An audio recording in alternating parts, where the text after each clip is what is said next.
Hello everybody, how are you feeling? Ready for a story? Well, I hope so. I thought I'd read today. I don't know if you all know me, but I'm called Cherry. Some people call me Granny. That's because I'm Indigo and Benji's granny and I like to read them stories. Well, they're growing up a bit now. So I thought maybe I could read stories to everybody's children. Anyway, I won't bore you with that. I'm just going to tell you that I'm going to read you about Little Miss Scatterbrain's summer holiday. Little Miss Scatterbrain Sets Off for the Sun is a story written by Roger Hargreaves and illustrated by Adam Hargreaves, who I think might be Roger Hargreaves' brother. So let's find out what happens in this story. Little Miss Scatterbrain is the sort of person who gets everything muddled up. Like the morning she hung slices of bread onto the washing line and put her handkerchiefs in the bread bin. Dear, oh dear, oh dear. What is she doing hanging bread on the washing line? That little worm there wants to know that too. You see him? Like the afternoon, she vacuumed the lawn and mowed the carpets. There she is, mowing the carpets. All the lovely, fluffy, cosy bit of carpet has gone into the lawn collecting part of the lawnmower. And like the evening when she wanted to watch her favourite television programme, but turned the radio on instead. You can't see pictures on the radio, can you? Oh dear, poor little Miss Scatterbrain. Little Miss Scatterbrain is so scatterbrained that she forgets where her own front door is. Have you ever heard of anything so scatterbrained? Look at that. She's looking for the way out of her house through a cupboard. Oh, she's scratching her head thinking, what's gone on here? This story is about the time that she went on her summer holiday. Little Miss Scatterbrain, as you can imagine, is not very good at organising holidays. The year before last, she went skiing, but ended up on the beach. Uh-oh, she's got her skis, but there's no snow. Oh dear. And last year, she went camping, but she packed an electric kettle. And there are no plugs in a tent, are there? Uh-oh. This year, she was determined that nothing would go wrong. And to make sure that nothing did go wrong, she asked her friends to help her. Mr. Clever helped to book her summer holiday. Little Miss Splendid helped her shop for her holiday. Little Miss Tidy helped her pack. And Mr. Rush took her to the station. I bet they went at the speed of light. That's them going to the station with Mr. Rush in his car.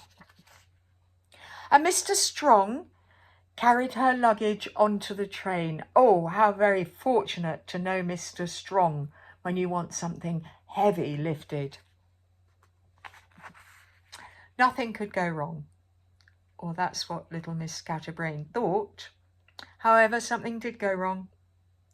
And that something was little Miss Scatterbrain getting off at the wrong station. Uh-oh, here she is, stepping off the train.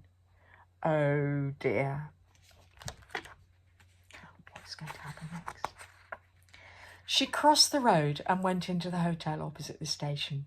Good morning, she said, even though it was the afternoon. My name is Miss Scatterbrain. The hotel manager looked down his list of guests, but there was no booking in her name. Of course, there wouldn't be. Little Miss Scatterbrain was in the wrong town, and because she was in the wrong town, she had to be in the wrong hotel. And there's the hotel manager thinking, what am I going to do about this? Nothing you can do, really, except send her off on the next train. That's odd, she said as she came out of the hotel.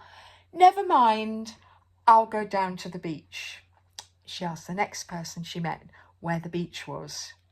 "Sorry, there's no beach there," came the reply. "What did you say?"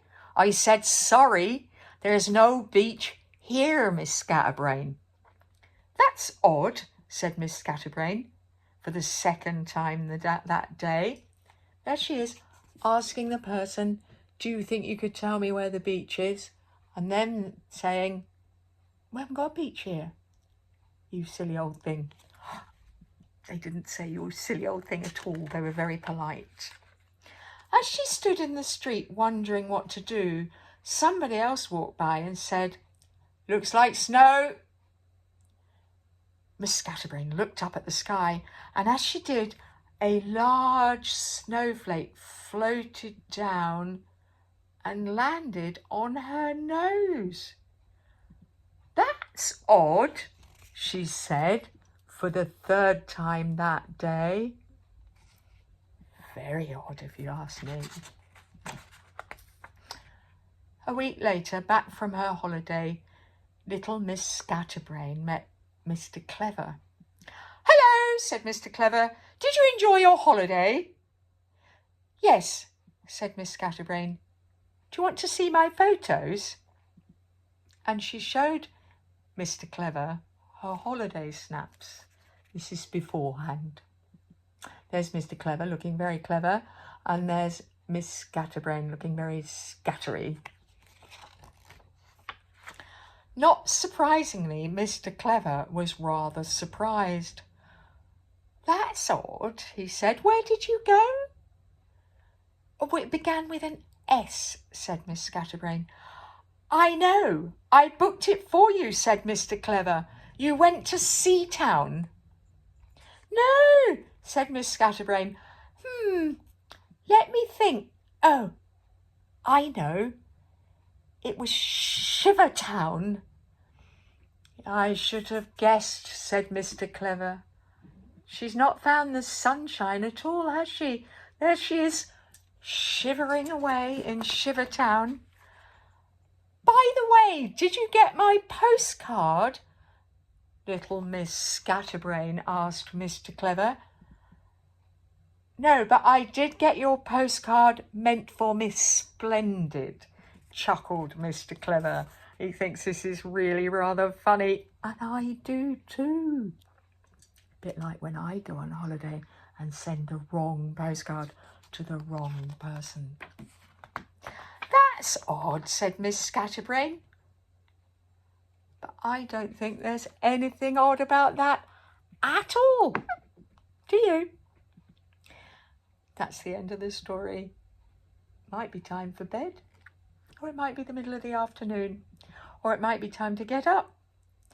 But if you're little Miss Scatterbrain, you'll be just going to bed in the morning and getting up in the evening. Whatever you're doing, enjoy it. Bye for now.